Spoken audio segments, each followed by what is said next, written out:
সুপ্রভাত সবাইকে সবাইকে ওয়েলকাম জানাচ্ছি ধোত্রে গ্রাম থেকে। এখন ঘড়িতে সময় সকাল 7:30। এই মুহূর্তে আমরা ব্রেকফাস্ট করে রেডি হয়ে গেছি, কারণ আজকে আমাদের গন্তব্য টুমলিং। এই গন্তব্য দুটো ভাগে হবে। আমরা কয়েকজন, যেমন আমি মহাদেবদা, আমরা কয়েকজন হেঁটে যাব এখান থেকে টুমলিং। Distance 7 kilometre.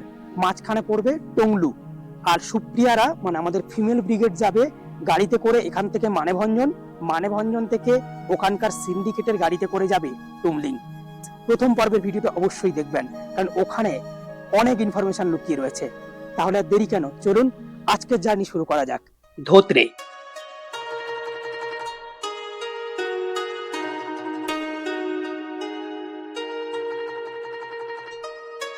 পাহাড়ের কোলে একটি সাজানো গোছানো ছোট্ট গ্রাম।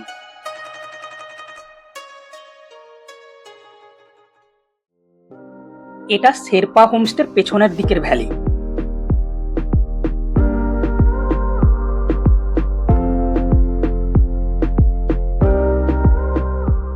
কোনো স্নোপিক নেই ঠিকই, কিন্তু এর সৌন্দর্য কোনো অংশে কম নয়।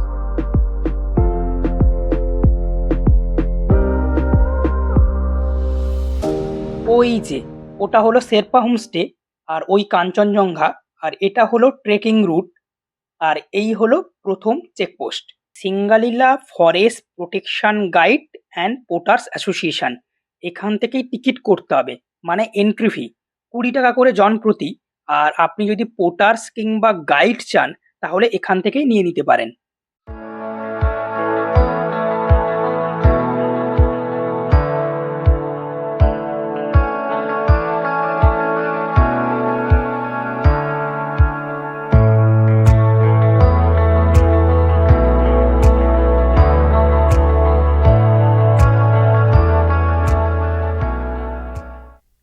ধোত্রে থেকে টুমলিং এই ট্রেকের ডিস্টেন্স হলো প্রায় 7 কিলোমিটার। ঘন্টা 5 সময় লাগে, মানে আমাদের মতো লোকের জন্য। লোকাল পাবলিক বলছে 3 ঘন্টার মতো লাগে। পারমিটের বিষয়টা বলে দিই। ধোত্রে থেকে ঢোকার মুখে অ্যাসোসিয়েশনের একটা ছোট্ট গুমটি মতো রয়েছে, Singalila national park protection association. ওদের কাছ থেকে গাইড নিতে হয়। যদি গাইড আপনি না নেন তাহলে অবশ্যই আপনাকে হলফনামা দিয়ে আসতে হবে যে রাস্তায় কিছু হয়ে গেলে তার দায় অ্যাসোসিয়েশনের নয়। আর এন্ট্রি ফি 20 টাকা করে লাগবে।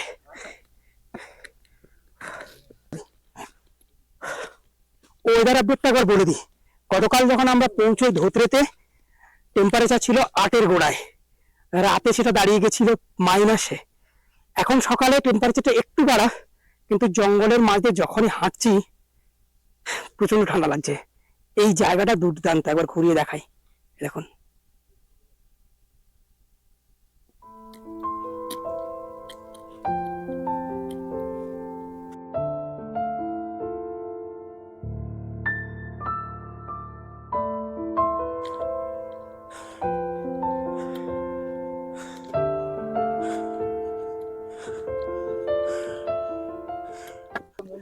দু 2023-এর এপ্রিলে আমরা রডড্যান্ডন দেখতে গেছিলাম গুরাসে, মানে জোরথাং হয়ে গুরাস। তবে আমি বলবো রডড্যান্ডন দেখতে এলে ধোত্রে থেকে টুমলিং এই ট্রেকটা কমপ্লিট করুন। প্রচুর রডড্যান্ডনের গাছ, এবং তার থেকে বড় কুড়ি এসে গেছে রডড্যান্ডন গাছে। আর পুরো রাস্তাটা জঙ্গলের মধ্য দিয়ে। গাইড নিয়ে আসাটা বাধ্যতামূলক তো নয়, তবে ভয় থাকলে গাইড নিয়ে আসতে পারেন। ফাইনালি ঘন্টাখানেক হাঁটার পরে আমরা এমন একটা জায়গায় পৌঁছেছি যেখান থেকে স্লিপিং বুদ্ধা আর এদিকে এভারেস্ট পুরোটাই দেখা যাচ্ছে। দুর্দান্ত দৃশ্য। এই স্লিপিং বুদ্ধা এরকম আমি সত্যি এখনো পর্যন্ত দেখিনি। এই জায়গাটা সত্যি দুর্ধর্ষ। প্রায় 3 কিলোমিটার মতো হাঁটা হয়ে গেছে, ঘন্টাখানেক মাত্র হেঁটেছি, এখনো 4 কিলোমিটার বাকি। চলুন, বেশি কিছু বলবো না, তার আগে প্রাকৃতিক দৃশ্যপটটা আপনাদের সামনে তুলে ধরি।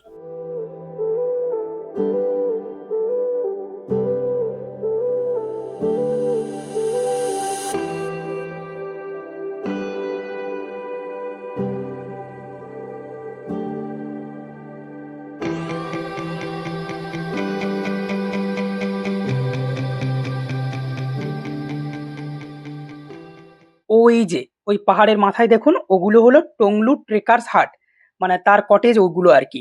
আমাদের প্রথম গন্তব্য ওই পর্যন্তই। আমরা বেরিয়েছিলাম সকাল 9টা নাগাদ, এখন ঘড়িতে বাজে দুপুর 12টা, মানে ঘন্টা তিনেক হাঁটলাম। অবশ্যই এর মাঝে কিছুটা রেস্ট টাইম রয়েছে। টংলু পৌঁছতে লাস্ট 1 ঘন্টা। খুব চড়াই রাস্তা, মানে খুবই চড়াই যাকে বলে।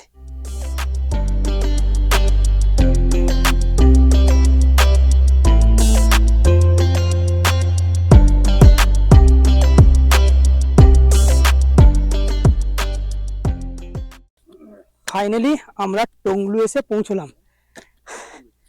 3 ঘন্টা 20 মিনিট মতো সময় লাগলো টংলু পৌঁছতে। এবার এখান থেকে টুমলিং 2 কিলোমিটার রাস্তা, কিন্তু সেটা গাড়ি যাওয়ার রাস্তার উপর দিয়ে আপনাকে হেঁটে হেঁটে যেতে হবে। একটা ছোট্ট রুট আছে, সেটা হলো মাঝখানটা বুগিয়াল দিয়ে হেঁটে হেঁটে যাওয়া যায়। তো দেখবো ওই বুগিয়ালটা দিয়ে যাওয়া যায় কিনা। চলুন যাওয়া যাক। টংলু থেকে টুমলিং 2 কিলোমিটার রাস্তা। আর হাঁটার প্রয়োজন হলো না, কারণ আমাদের মহিলা ব্রিগেড গাড়ি নিয়ে এখানে এসে ওয়েট করছিল। তো গাড়িতেই চলে যাই।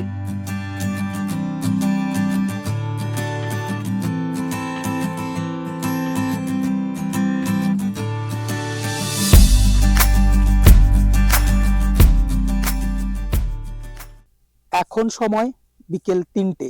আমরা দুপুর 1টা নাগাদ টুমলিং এসে পৌঁছেছি। আর টুমলিং এ আমাদের রাতের থাকার আস্তানা হলো এই যে গ্রিন হিল প্যারাডাইস। এই হোমস্টে সত্যি দুর্দান্ত। চলুন এই হোমস্টে রুমগুলো একবার দেখাই।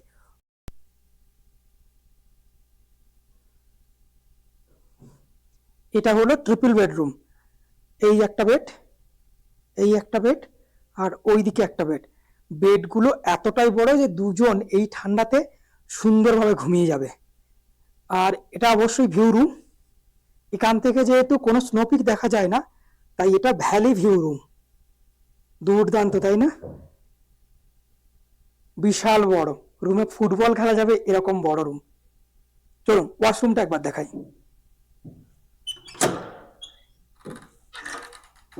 এই হলো ওয়াশরুম। কোমর দেওয়া রয়েছে, তবে এখানে কোনো রুমে কিন্তু গিজার নেই। আর ওয়াশরুমে দাঁত মাজতে মাজতে পটি করতে করতে এখান থেকেও ভ্যালি দেখা যায়।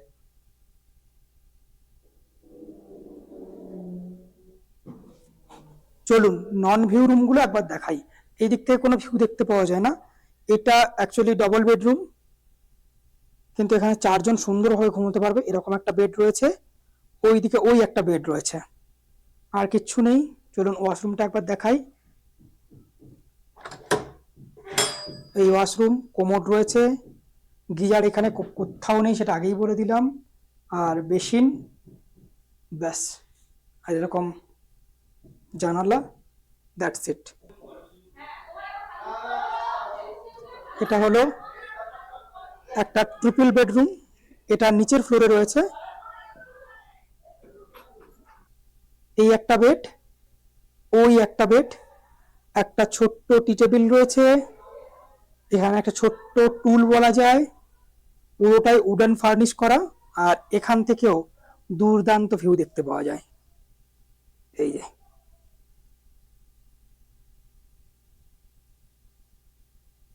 পুরো মেঝেতেই কিন্তু ম্যাট একদম সুন্দর করে পাতা রয়েছে যাতে ঠান্ডাটা কম লাগে।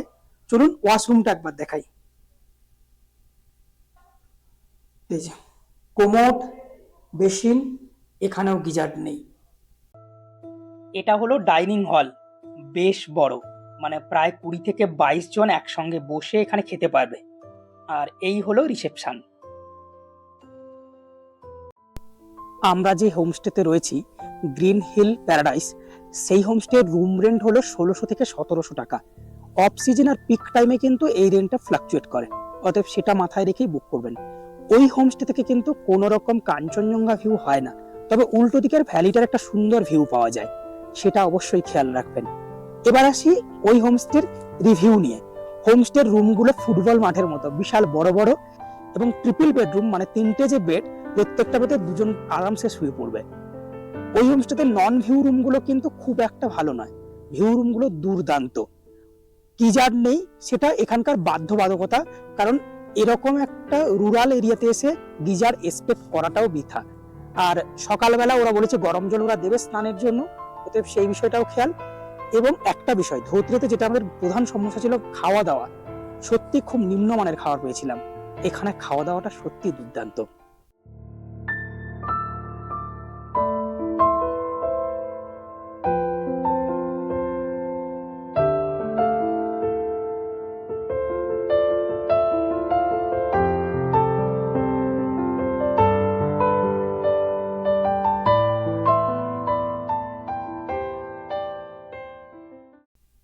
টুমলিঙ্গে থাকার একটা অসুবিধা রয়েছে। অ্যাকচুয়ালি টুমলিঙ্গে বেশিরভাগ হোমস্টে থেকে কিন্তু কাঞ্চনজঙ্ঘা ভিউ হয় না, কারণ অ্যাকচুয়ালি এই যে রাস্তার ঠিক অপোজিট সাইডে হোমস্টে গুলো অবস্থিত, মানে পাহাড়ের উল্টো ঢালে, সেই কারণে কাঞ্চনজঙ্ঘাকে টুমলিং থেকে, বিশেষ করে হোমস্টে থেকে দেখা যায় না। আপনাকে দেখতে হলে রাস্তা পর্যন্ত, মানে মেন রোড পর্যন্ত হেঁটে উঠে আসতে হবে। তবে একটা লজ যেখান থেকে বা যেখানকার রুম থেকে কাঞ্চনজঙ্ঘাকে দেখা যায়, সেটা হলো এই যে ঠিক টুমলিং এর ক্রসিং যেখানে, সেখানেই রয়েছে সিদ্ধার্থ লজ, যার বেশ কয়েকটা রুম থেকে বসে কাঞ্চনজঙ্ঘা দেখা যায়, এবং যেখান থেকে জাস্ট বেরিয়ে রাস্তার উপরে উঠে এলেই তো কাঞ্চনজঙ্ঘা। সুতরাং এটাও বুক করতে পারেন। তবে সার্ভিস আর রুম থাকার ভালো ব্যবস্থাপনার দিক দিয়ে শেখর লজ আর ওইদিকে প্যারাডাইস দুটো কিন্তু দুর্দান্ত। বিকেলের পড়ন্ত আলো, এমন স্নিগ্ধতা, আর এই উপত্যকার এমন সৌন্দর্য, সত্যি মনটা ভালো হয়ে গেল।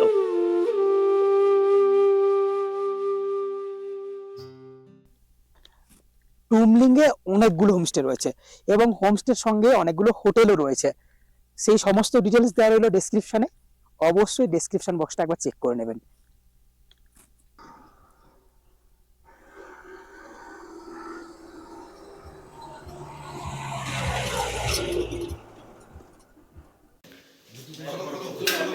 এবার পরিচয়গুলো সেরে ফেলি।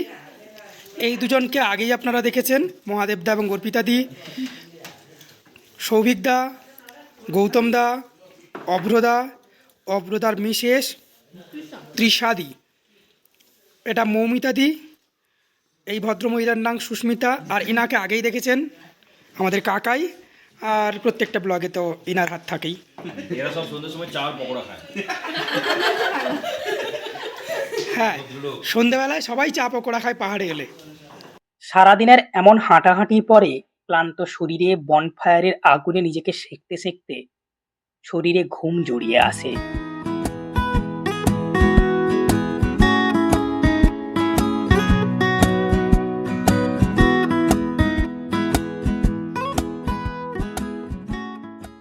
এখন যে জিনিসটা আমি দেখাবো সেটা ছোটদের জন্য নয়।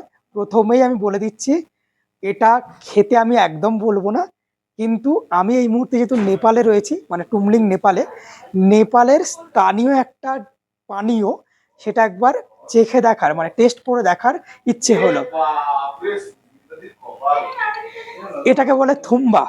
অ্যাকচুয়ালি এর ভেতরে এখানকার স্থানীয় এক ধরনের পানীয় রয়েছে, নাকি খুব ভালো খেতে। অ্যাকচুয়ালি এটা দেয় ওই বাঁশের একটা সুন্দর সাজের মধ্যে এটাকে দেয়, তবে এখানে এটা দিয়েছে অ্যালুমিনিয়ামের মধ্যে। এবার টেস্ট করে দেখি। খুব কড়া, মানে খুব কড়া, মানে মাত্রাতিরিক্ত কড়া যাকে বলে, ঝাঁঝালো একটা জিনিস। আমরা রডোডেনড্রন ওয়াইন খেয়েছি, তবে এটা আলাদাই একটা টেস্ট।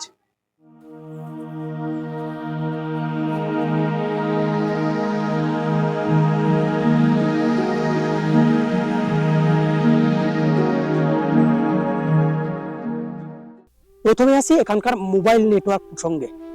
যেহেতু এটা নেপাল সীমান্তে, বিশেষ করে হোমস্টে গুলো যেহেতু নেপালে, তাই আপনি যখনই বর্ডার ক্রস করে ওই দিকের হোমস্টেতে থাকতে যাবেন, আপনার মোবাইল নেটওয়ার্ক কিন্তু থাকবে না। গতকাল থেকে আমাদের কোনো মোবাইল নেটওয়ার্ক ওই পারটাই নেই। এখানে যখন বসে আছি, মানে রাস্তার এই দিকটায় যখন বসে আছি, তখন কিন্তু মোবাইল নেটওয়ার্ক পাচ্ছি, কম হলেও পাচ্ছি, কিন্তু ওই পারে মোবাইল নেটওয়ার্ক নেই। ওয়াইফাই রয়েছে, অসুবিধা হওয়ার কথা নয়।